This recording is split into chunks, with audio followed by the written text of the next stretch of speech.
Hello there and welcome to Weathering and Erosion Part 2. So this is a three-part narrated lecture. We'll start here with a short section on weathering, which is just a review from what we covered on Wednesday. And we'll talk in detail about mass wasting and then finally about erosion. So weathering is really, the big picture concept is pretty straightforward in that literally everything falls apart if you expose it to air and water, and that's one of those sort of facts of life. You know, you start with a rock here, for example, and as you expose this rock to water and air, it breaks apart into smaller and smaller and smaller pieces, in the process increasing its surface area here from, let's say, 24 to 96. Right? And that's the key part in this idea that things breaking apart into smaller pieces increase their overall surface area. So that's weathering. Yeah? The definition is up here. Now, one thing to remember, this is what we call an in situ process, meaning that rocks weather or break apart wherever they are, there's no movement involved.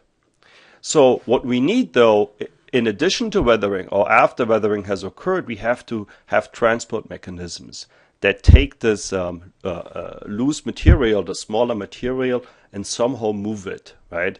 And these two transport mechanisms we're talking about are mass wasting and erosion. So mass wasting, the definition is up here.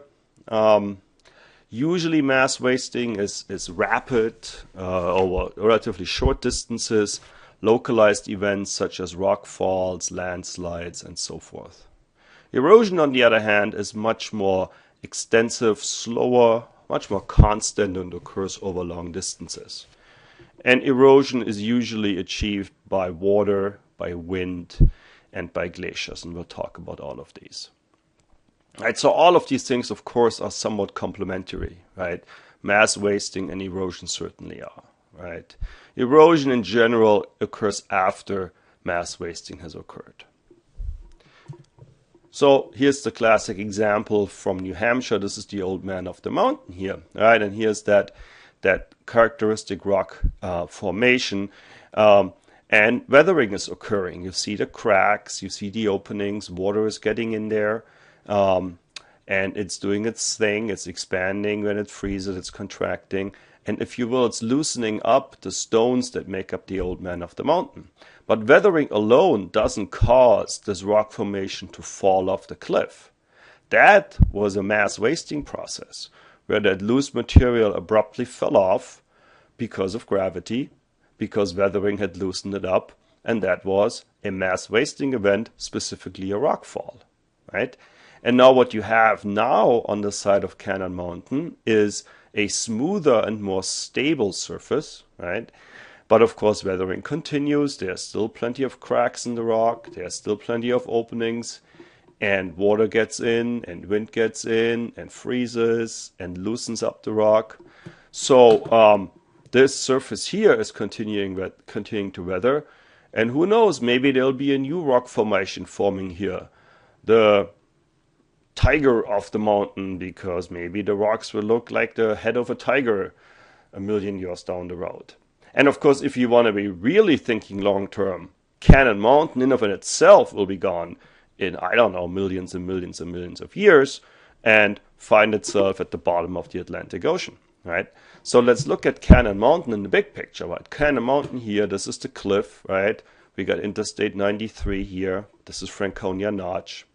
And here's Cannon Mountain, and Cannon Mountain is just literally falling apart. And that process is, of course, denudation, right? It's being weathered by wind and by water, right? It's falling apart into smaller pieces, right? Rock falls. See here, for example, this is where the old man of the mountain used to be, and because of rock fall, now the pieces of the old man of the mountain are lying down here as what we call talus.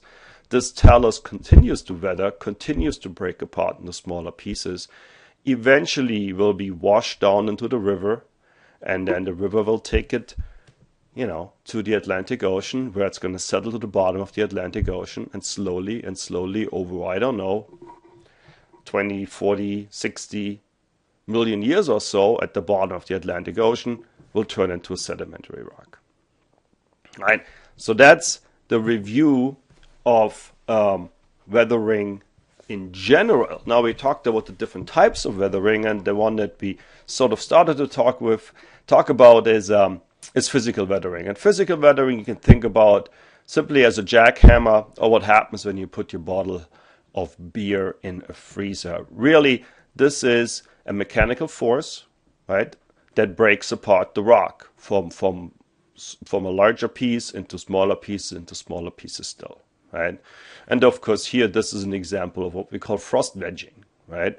Where when water freezes, it expands and that exerts a force, and if that happens, in this particular case your beer bottle breaks, or if it happens with a rock over long periods of time, the rock falls apart into smaller and smaller pieces, right? We also talked about chemical weathering, right?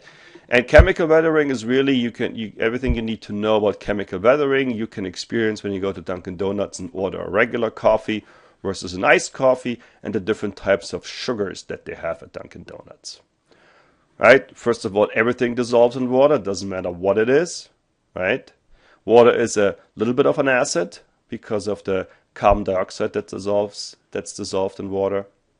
And we all know that small, fine stuff dissolves very fast in water compared to coarser stuff. And of course, we all know that warmer water dissolves stuff much faster than cold water. Right? That's the comparison between the iced coffee here and your hot coffee here. Right? So this was the review of material we have covered. Right? This was effectively all covered on Wednesday, Weathering and Erosion Part 1. Here's the approximate page numbers in your textbook. Homework assignment 6 you already got on Wednesday, but it's also available on the website. All right, so that's the end of part 1. And we will now hear you again for part 2 when we talk about mass wasting.